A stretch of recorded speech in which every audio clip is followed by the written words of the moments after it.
Beyond Limits. Expanding minds. Opening hearts.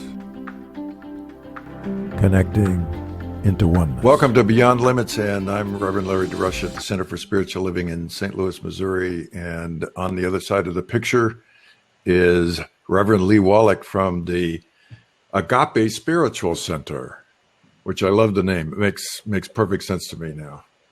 So I'm going to recommend we change our name to Larry's Church. Because I seem to be the only one here. We'll all bow down to the great Master Larry. Hey, let's talk about free will. This is something that seems to have been around forever in conversations, and people have lots of questions in classes that we do about free will and what's destiny and so on and so forth. Give me your take on the whole idea of free will and what Ernest Holmes may say. From my perspective, that I have free will without limitation on where I put my attention. And where I put my attention, as I develop a belief for it, because I have that free will, I will have that experience. Ernest Holmes would say you are not locked into your past experience unless you continue to think those thoughts over. But as a individualization of the one consciousness, you have free will to think anew. And when you think anew, you create anew. Yeah, that's good. I did look it up here just a couple seconds before we got on. Let's see where he says, we are all bound, tied hand and foot by our very freedom. Our free will binds us. But as free will creates the conditions which externally limit us, so it can uncreate or dissolve them. The universe, being deductive only, cannot refuse man anything. Well, that's a pretty straightforward. He says, the very force that makes us sick can heal us. The force that makes us poor can make us rich. And the power that makes us miserable can make us happy. If this were not true, there would be duality in the universe, and this is impossible. Exactly. Well, that's a good statement about free will. And then the other side of that comes from the tradition of the Hindus and actually some of the Asian traditions in general, Buddhism and so on. And they talk about you don't really have free will because it's destiny, it's fate, it's all in the grand design and it's playing itself out. And yet, from what I understand, that's a misunderstanding of what they actually believe.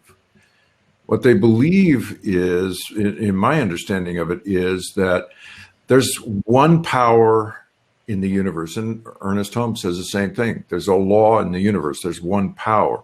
It can't be against itself. It can only be for itself. Otherwise, it'd be duality.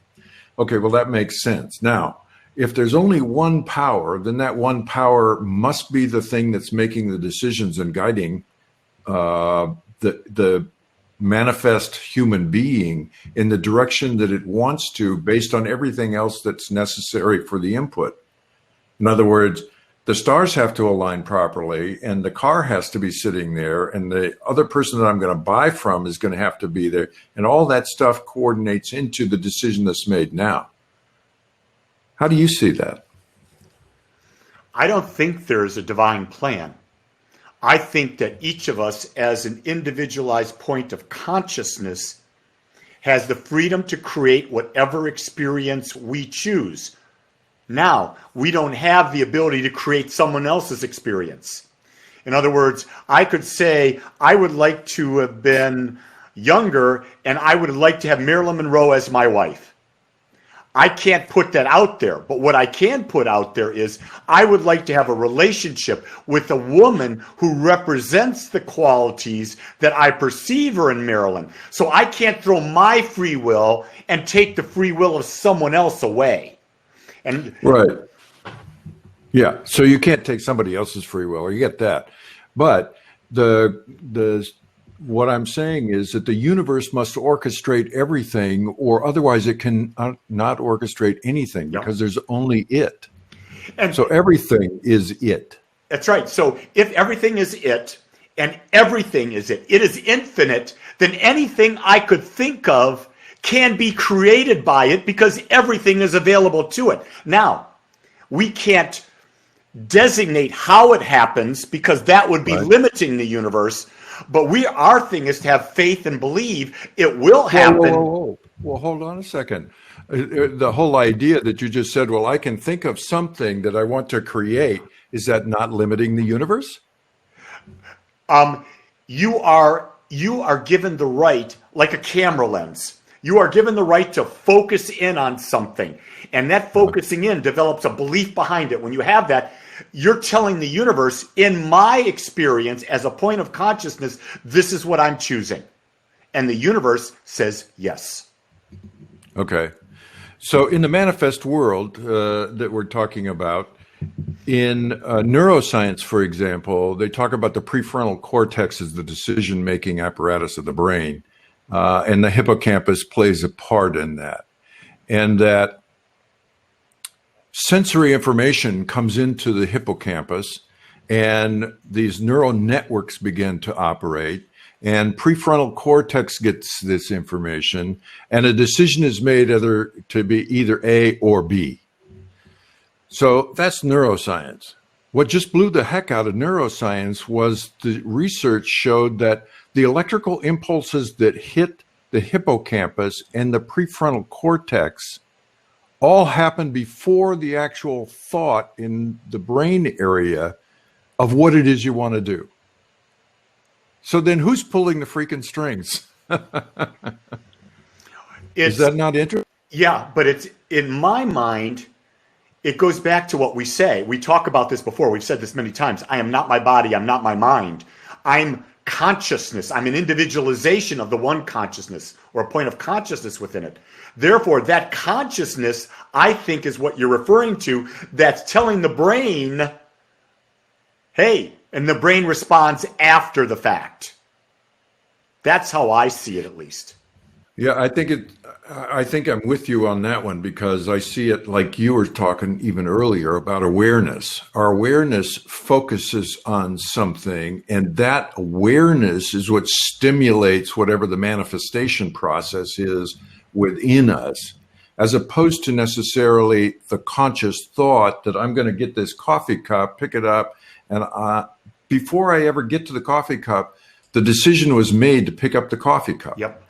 So free will actually has to do with awareness, consciousness, since we're using those words interchangeably. I think awareness is consciousness, because in actuality, the film that's playing in front of us is created by consciousness. It's created by our awareness.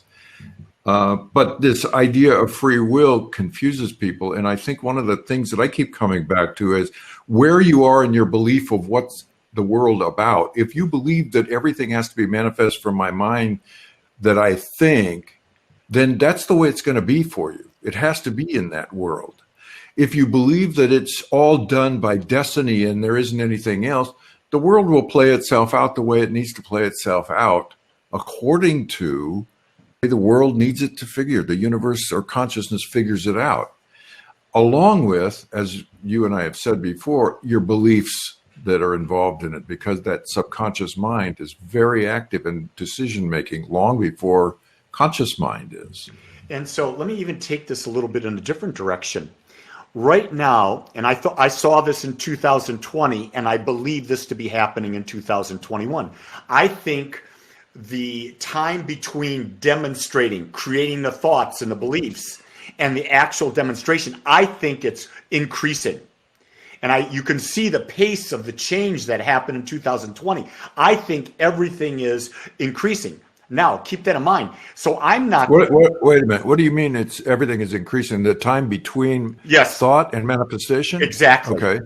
And so in light of that, realize that I'm doing that, but so is the collective consciousness. Let's say the people of the United States as a group have a consciousness, and that thought is demonstrating faster. So now you've Hmm. got the idea. Do I go along with the group or do I try to create individually? Because if you look at what's happening in the world right now, there are a lot of people that are just messed up with what's going on politically, what's going on with the virus, what's going on economically in their lives. But there are Hmm. other people who are thriving, who are growing, who are blossoming. And so I Hmm. think the people who are having the really negative experiences are those who haven't set a clear individualized awareness for themselves and are allowing the collective to become that which drives them and gives them their experience.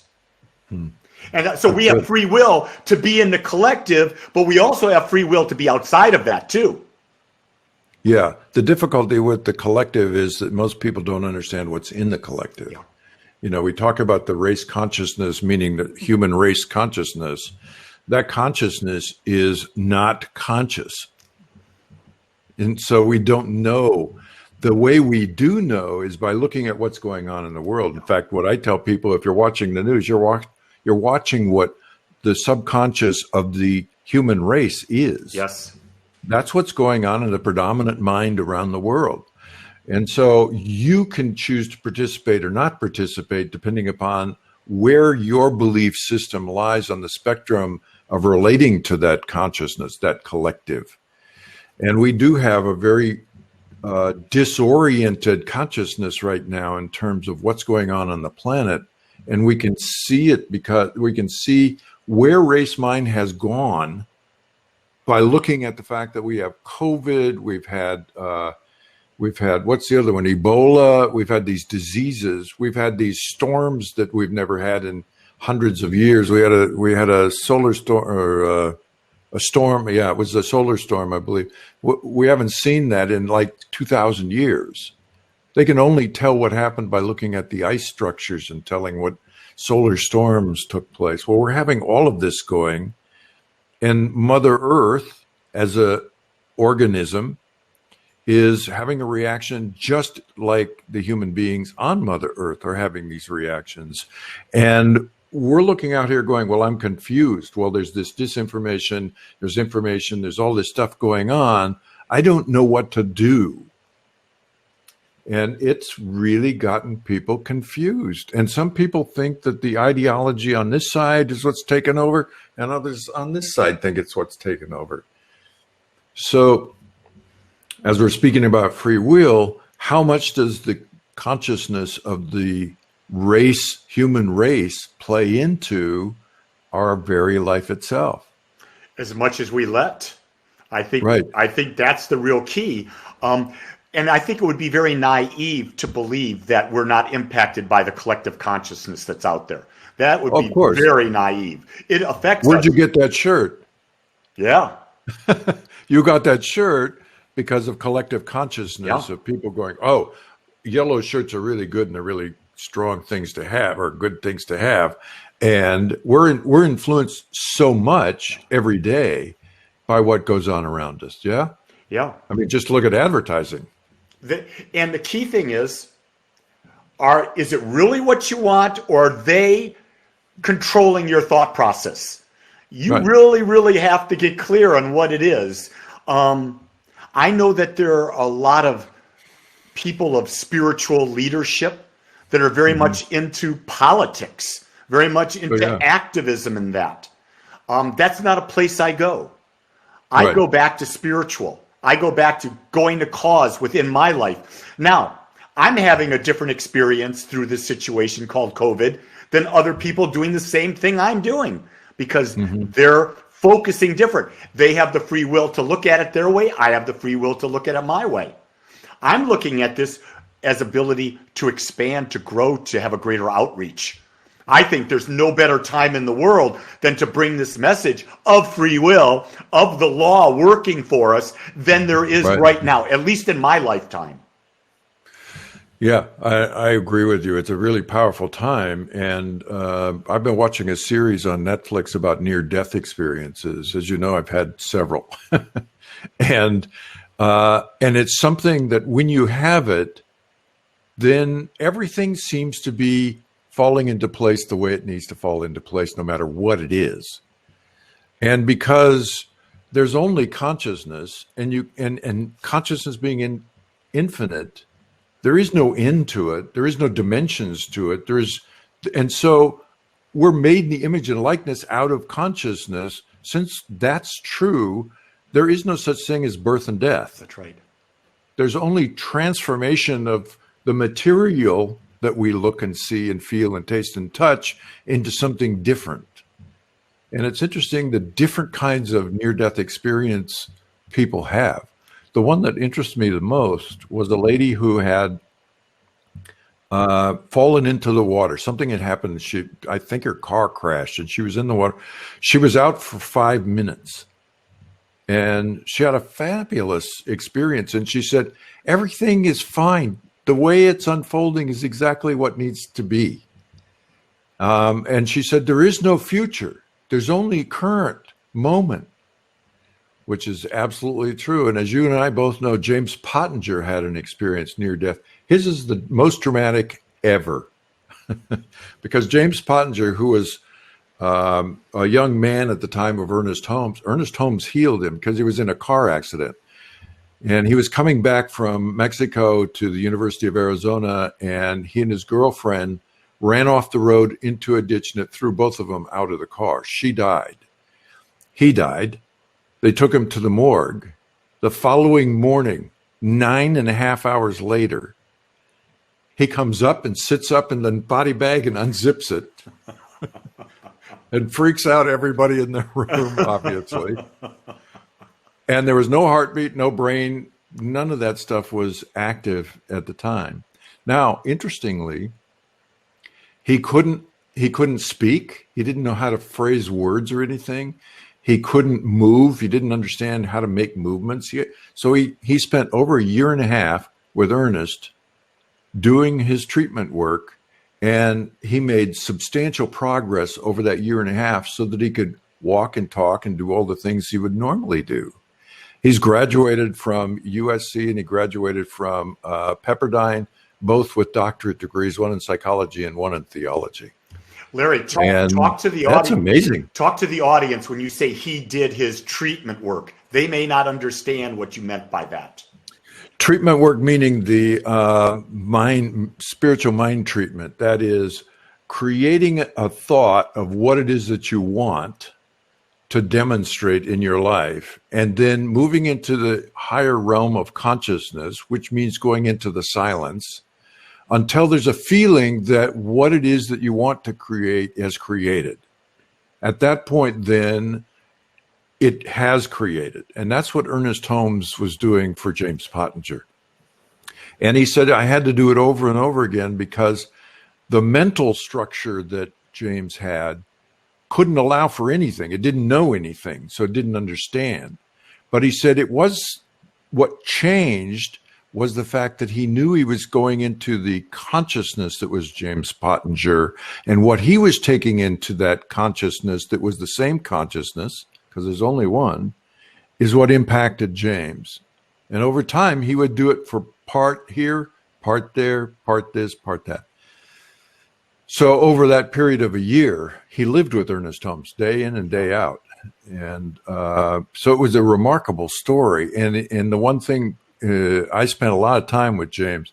One thing James talks about how he doesn't have to think of anything anymore. It comes to him and he just goes, oh, that's something I should write down, or that's something I should do. And that's common with people who have had that enlightenment experience where they no longer use the localized consciousness. They're using the greater consciousness. And the real key thing that we talked about there, he was with Ernest for 1 year. And Ernest said that really clearly in The Science of Mind. He said, there's a natural evolution in the demonstration of a prayer. There's a natural unfoldment. And in this case with James, it was 1 year. Yeah, exactly. And that's where a lot of people give up when they're doing their spiritual mind treatment. They don't realize you just keep doing it until the belief is really deep. And it's I know that I've got this belief that we're moving in this area of in my community into a different marketing, and it's about building a new website. And I have my old web person that's a marketeer. I got my new marketeer. I got my business manager, and there's all this chaos. Mm-hmm. And I'm there and I'm doing my treatment work that it's going to be smooth, it's going to happen, it's going to be easy. And I wanted it done a week ago. But you know what? My belief wasn't there. But as I continued to do the work, like today, I had a demonstration that took us a huge leap forward. But the leap forward was as far as I could believe in this moment. Now I've got to do continued treatment work that it goes a greater distance. Yeah. And so it applies to everything you do in life. Yeah, exactly. And what we're talking about is the demonstration of free will from the idea of what we can and can't create. Yeah. And we can create whatever we can believe, as we've said, and we can decide for that or not. Because if we drop our belief in what it is, then it's going to disappear. If we can't believe it in the first place, it's not going to be there. And here's the thing. So, yeah. People, when they get into this belief thing, they say, well, I've got these old beliefs over here. Yes, you do. But if you turn 180 degrees around that and you build a belief over there and that belief becomes really strong, it collapses the old belief. Yeah. You don't have to go playing with the old belief like a lot of people believe you do. Well, that's psychology for the last 50 years or 70 years or more, is let's go dig into the subconscious and all the things going on the negative side that's impacted your life. Yeah. And that's exactly the wrong way of doing it, which is interesting. If you look at the Psychology Today magazine, over the last 5 years, they've started to make the change going, we should focus on the positive sides of your life. We should focus on what you enjoy doing because the other stuff is going to dissipate on its own. That's right.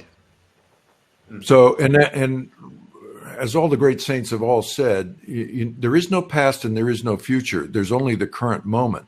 Everything else is what the mind makes up, even the past. Yeah. The past is made up of thoughts that may or may not be accurate. And the future certainly isn't around yet. And if you want to see a future, then create it now, because then it will show up in the world, as we've been talking about. It's a powerful idea, and I think what Ernest Holmes, when he said we are all bound, tied hand and foot by our very freedom, he's saying that freedom, that unconscious mind that we are not aware of, is either tying us up or it's setting us free. The tying us up is the negative stuff that we keep giving power to, and the positive stuff is what you need to give the power to. I love what he's done, and there's been a lot of people talking about this, but he was very clear about it in his work with spiritual mind treatment and teaching people with it. He goes on and he says, in light of that, Larry, he says, the law is very impersonal. It doesn't care what you think, doesn't care what you want. And then he goes, but the law is very personal because it gives you exactly what you think. Yeah. So you got the paradox going on there at the same time. The law is the law, and it will produce whatever it is that goes into the law. Exactly. Consciousness produces whatever the awareness brings to it.